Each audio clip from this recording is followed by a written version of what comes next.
kali ini saya akan membahas materi mengenai rok pada materi pembuatan busana industri kelas 11 tata busana.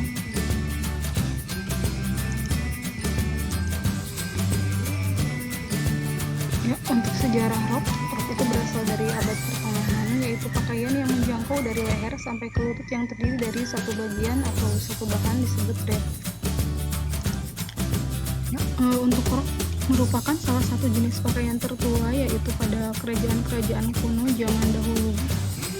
Rok dipakai oleh segala gender.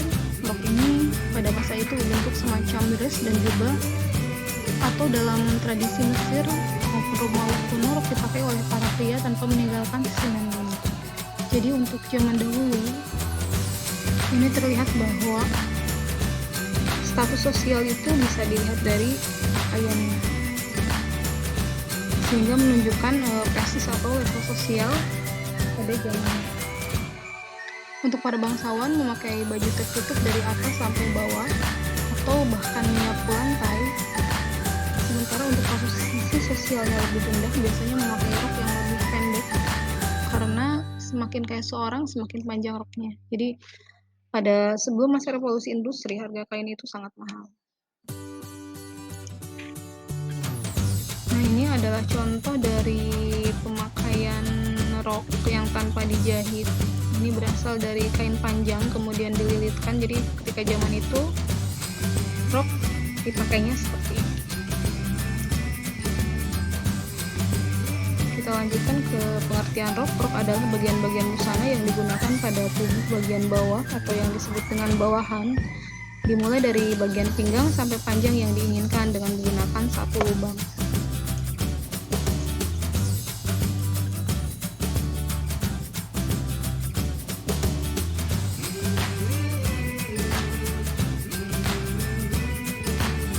Penggolongan rok dapat dilihat dari siluet, jadi berdasarkan siluet atau berdasarkan panjang pendeknya rok.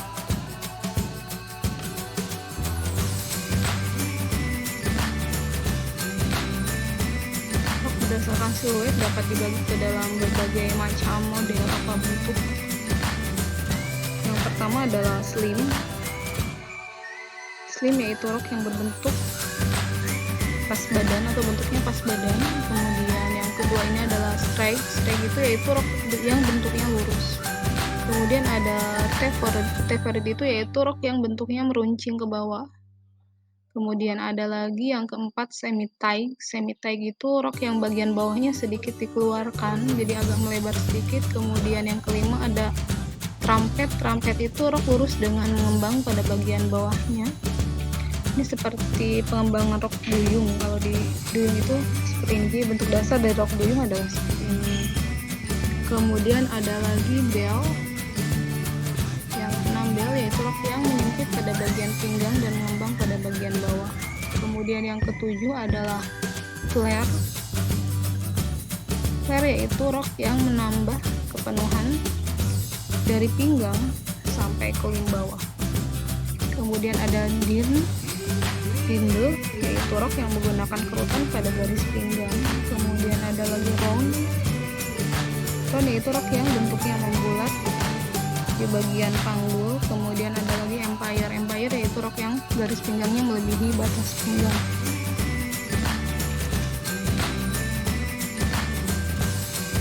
Kemudian rok berdasarkan panjangnya. Yang pertama adalah micro. Micro yaitu rok yang hanya cukup menutup panggul.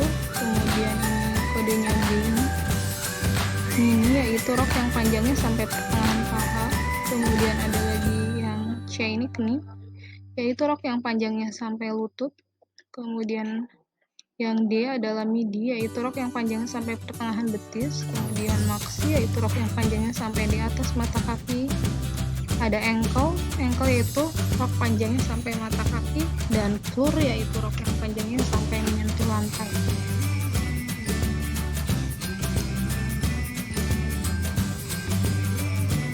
Nah, ini contoh penerapan pada panjang pendeknya rok seperti ini.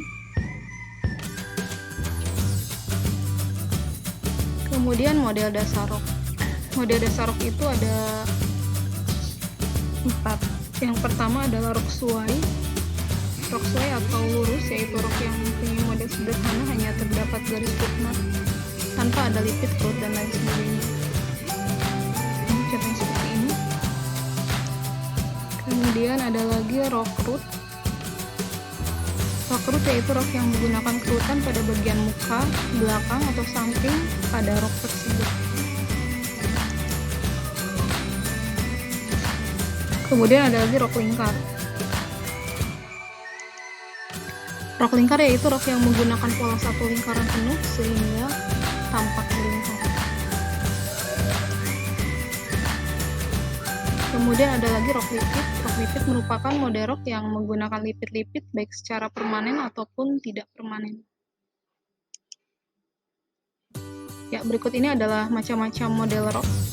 Jadi pengembangan dari model dasar rok.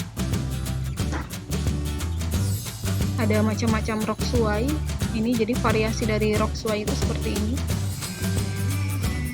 Bisa divariasikan. Kemudian ada lagi macam-macam rok pias. Ini pengembangannya seperti ini. Kemudian ada lagi macam-macam rok lipit. Ada lipit hadap, kemudian lipit sungkup, lipit searah, dan lain sebagainya. Kemudian ini macam-macam rok root, ada rok root bersusun, rok root biasa, dan variasi. Kemudian ini ada macam-macam rok lingkaran, ada lingkaran penuh, setengah lingkaran, seperti ini. Ini masih perkembangan rok, bisa seperti ini ya, diaplikasikan dari berbagai model. Ini perkembangan rok seperti ini.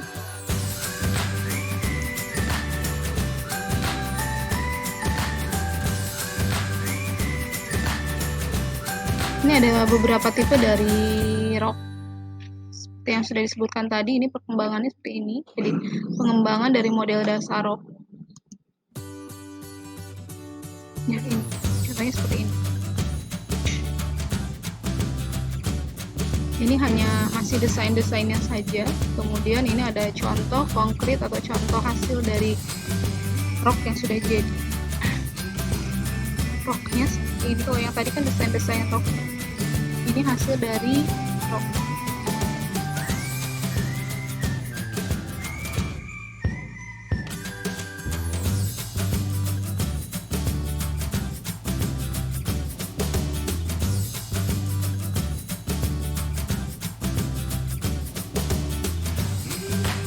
Ya, demikian. Nanti kita lanjutkan lagi pada bagian kedua. Demikian dari saya, mohon maaf.